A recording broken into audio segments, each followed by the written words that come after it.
रंगात रंगणाऱ्या होळीच्या पवित्र सणानंतर दुसऱ्या दिवशी असतो वीरांचा पाडवा। आपल्या पूर्वजांच्या स्मरण करण्यासाठीचा दिवस, कुलदैवतांचे पूजन करण्याचा दिवस, पूर्वजांच्या पराक्रमी महतीची जाणीव ठेवत त्यांच्यासारखी वीर योद्धाची वेशभूषा करून हाती शस्त्र, देवाची लाठी व देव घेऊन ढोल ताशांच्या गजरात डफाच्या तालावर वीर निघतात। एकत्रित फेर धरून नाचतात। सगळे एक आहोत असा एकतेचा संदेश देतात। महाराष्ट्रातील धुळवडीचा पाडवा हा अत्यंत महत्त्वाचा सण।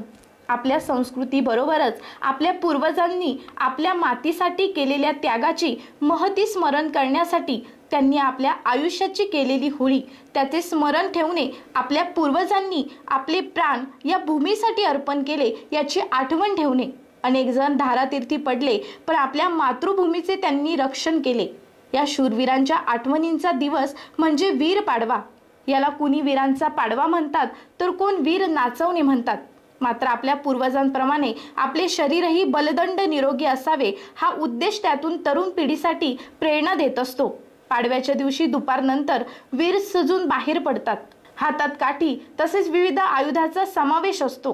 बालवीर आपल्या घरातील कर्त्या पुरुषाच्या खांद्यावर बसतात। हातामध्ये आयुधाबरोबरच देवाऱ्यातील कुलदैवत घेऊन खोबऱ्याच्या वाटीत ठेवून त्यास रुमाल बांधून नाचवले जाते। सर्वजण एकत्रित फेर धरून नाचतात। मिरवणूक संपल्यावर तळी भंडाऱ्याचा कार्यक्रम केला जातो। त्यासाठी गूळ आणि खोबरे याचा प्रसाद वाटला जातो। त्याबरोबर हुक हुक म्हणत जल्लोष साजरा केला जातो। मंगळवार दिनांक 7 मार्च रोजीच्या धुळवडीच्या दिवशी लोंढे गल्ली, भाटवाडी व गावठा परिसरातून डफांच्या तालावर वीर ग्रामदैवत भैरवनाथ मंदिर, गवळीनाथ बाबा मंदिर परिसरात नाचतात। एसएन न्यूज साठी रोहन भाऊसार।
धुळवड निमित्त डसणडुकरीचे सोंग घेऊन काही युवक बाहेर पडतात।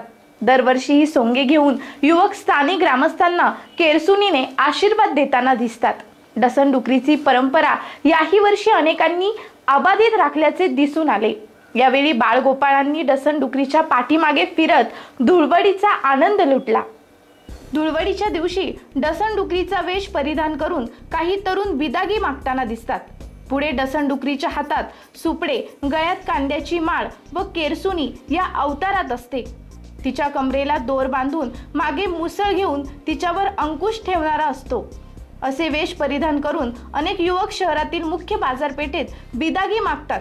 बाळगोपाळांच्या डोक्यावर शिराईने आशीर्वाद देतात। अनेक वर्षापासून चालत आलेली डसणडुकरीची परंपरा या वर्षीही अबाधित राखण्यात आली। SN न्यूज साठी रोहन भावसार।